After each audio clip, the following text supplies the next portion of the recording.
Welcome to Tea at Taxevity, where you meet people who make life better, our clients and friends.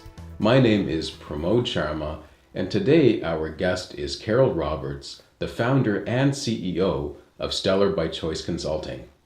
I met Carol many years ago, in the late 1990s, when we both worked at National Life.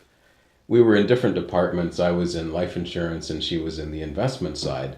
And then we lost track of each other until a few years ago when we were both working on a brainstorming panel for a charity that Paul Nazareth had organized this group to meet for. And since that time, we've had peer mentoring and stayed in touch.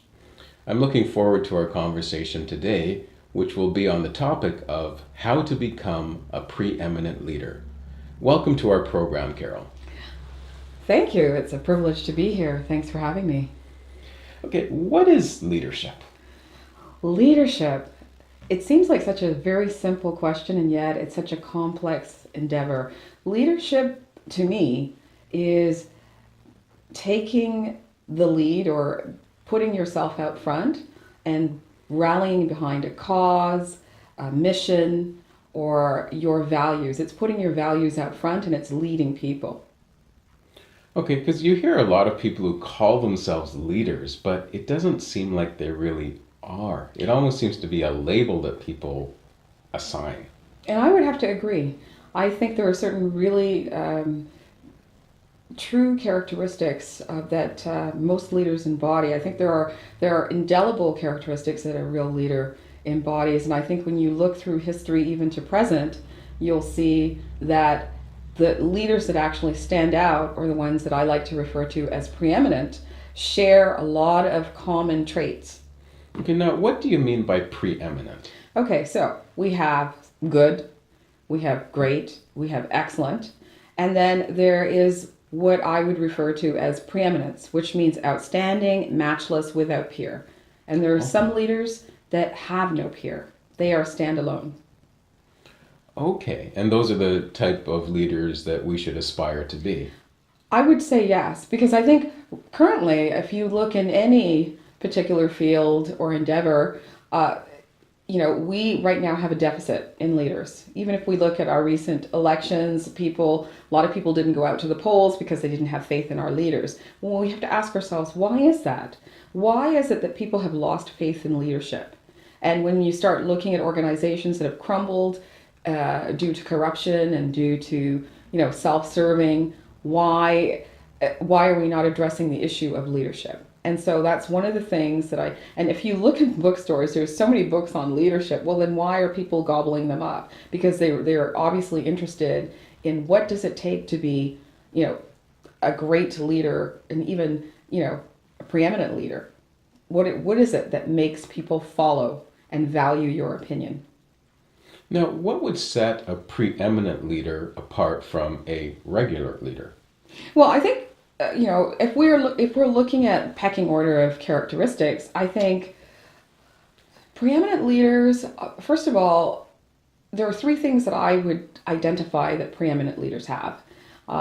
Number one, preeminent leaders are empathetic. They can put themselves in the position of the other person. They can understand what it's like to be what the other person is going through, and then meet that challenge with a solution, a match, or the understanding of what it takes to move that person. The other aspect to preeminent leadership is preeminent leaders are wise. They know they're masters of timing, they're masters of using common sense, but it's one thing, to put a bullet in a gun. It's another thing to know when to pull the trigger. And so preeminent leaders know when to pull that lever, when to pull the trigger. The other thing with preeminent leaders is they embody empathy. They're empathetic. A lot of people don't have that empathy, the understanding, or this, empathy or sympathy for a situation. And preeminent leaders do. Another thing is preeminent leaders have unparalleled integrity. So yeah, empathy is one of those things that we seem to have lost. It seems that in the business world, it's about dollars now. It's about winning at all costs. And a leader who will, my company is, for instance, is built around the core philosophy of something that's called servant leadership. And that is focusing on the needs of my customers before my own, placing those needs first. And I think that's a win-win because, one of the organizations that both of us have attended to, their philosophy is givers gain. And with servant leadership, that's exactly the underlying belief, is that if you give, you will gain. And putting somebody's needs before your own, there's always a win for everyone. Right. Well, it's easy for people to say that they're putting other people first and the givers gain, etc. It's harder to see that in practice. Sometimes these things just seem to be taglines. Absolutely, but a preeminent leader actually is intentional about it. Will say, it is my mission to make sure that I serve the needs of others before. And that's the critical aspect of preeminent leadership. It's because it's a decision. When I think of what you're calling preeminent leaders, they seem to be people from the past. So I think of people like Gandhi or Martin Luther King, etc. Mm-hmm.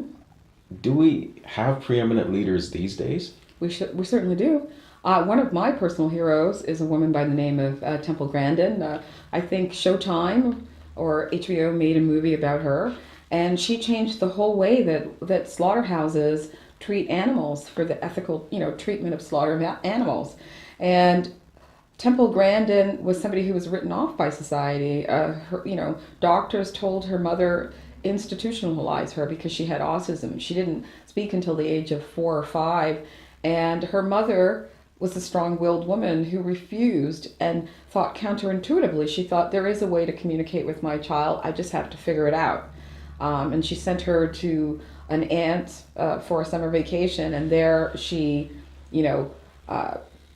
was around horses and around cattle, and she understood things visually, and so she was able to witness their behavior. And in her mind, because she thought about pictures, she later was able to design the whole system that actually slaughters cows. And she is a strong advocate to this day. She has 5 doctorates. She's been highly decorated, and she is a remarkable individual.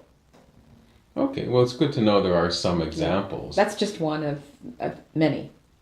Okay, but do you feel there are as many preeminent leaders these days as there were in the past? No, I think we are bereft of, I think there's a deficit in terms of preeminent leaders, and that's why I am speaking about this subject and trying to really highlight it and focus on it, because it's a call to action to say, if you want to vote in leaders that you trust and that you believe have integrity, then, somebody once asked me, Carol, do you think leaders are made, or do you think they're born that way? Now, I think there are certain things that are attributed to birth order. I mean, it's not a coincidence that maybe 80% of presidents are firstborn.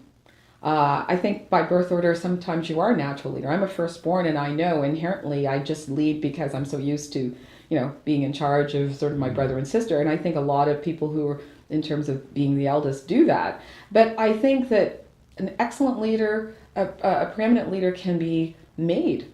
I think if you are intentional about your actions and your values, then you can build a set of skills around that, and then walk the talk. Yeah, that makes sense to me, because people talk a lot about talent, that it's as if you're born with things, and if you don't have those things, then there's not much hope for you. Yeah. And there are certain elements, if you're trying to be a particular kind of athlete, then fine. Yeah. But for many other things, we can develop skills. Yeah. And it's almost an easy way out to say that, well, I don't have that gene, or I don't have that talent. Because you have to do the work if you want to achieve those things. Of course, and talent is sometimes overrated. I would put persistence, and I would make a decision to, be passionate and never give up. I would put those types of characteristics above. I mean, there's something to be said for talent, but then why do you have successful people like, I'll use this example, Britney Spears. You 1 minute you have Britney Spears shaving off her head, gaining a bunch of weight, but then she disciplines herself and, gets back on top again, and she's able to come back. Well, there's a certain, she's not the most talented person on the planet, but she is very persistent, and she is a person who is prepared to, do what it takes to lead. However, in the pop culture, I mean, she's still considered a leader. Would she be considered a preeminent leader? I wouldn't say so. Oh, thank I wouldn't say so, but that's just my humble opinion. you. Okay, because we want preeminent leaders. We want preeminent leaders to be people to aspire towards. Well, what was that young gymnast? She just recently, everybody was making a big deal about her hair, and she was this gymnast, and she executed a amazing floor plan. Young black girl. I've witnessed her in interviews and heard her story on Barbara Walters. She came from a broken home, but this young woman, when the cameras are off, it has as much integrity as she did on the Olympic floor. And I would say, I think her name is Gabby. And I'm not quite sure what the last name is, but I would say she is a preeminent leader of this modern era. Okay, now if we want to become preeminent leaders, how do we get started? Well, first of all, like I've said earlier, it takes a decision. But is it as simple as that? Just takes a decision? It's a decision. It is a decision. I named my company Stellar by Choice because the name Stellar means outstanding. And I thought I want my company to represent outstanding. So that's a decision we make to say, okay, this is what I will represent. I will represent these set of values. A preeminent leader makes a decision to say, I will represent these set of values and characteristics, and I will not waver and I will not move off this position. It starts with a decision. And so you build your life, your character, your actions, and choices around those core values. And that's what a preeminent leader does. Thank you. You've been able to give us many valuable tips today. Now, what's the best way for people to reach you? Best way for people to reach me, you can reach me on Twitter at Carol Leeds. You can reach me by my website, which is stellarbychoice.com, or you can reach me by telephone at 647-783-0865. Well, thank you for visiting us today. Thanks, Pramod. Thanks for having me. I really appreciate it. Thanks for joining us for Tea at Taxevity. The Taxevity Insurance Advisory helps you understand insurance and bridges gaps in your coverage. There's no premium for peace of mind. How healthy is your insurance?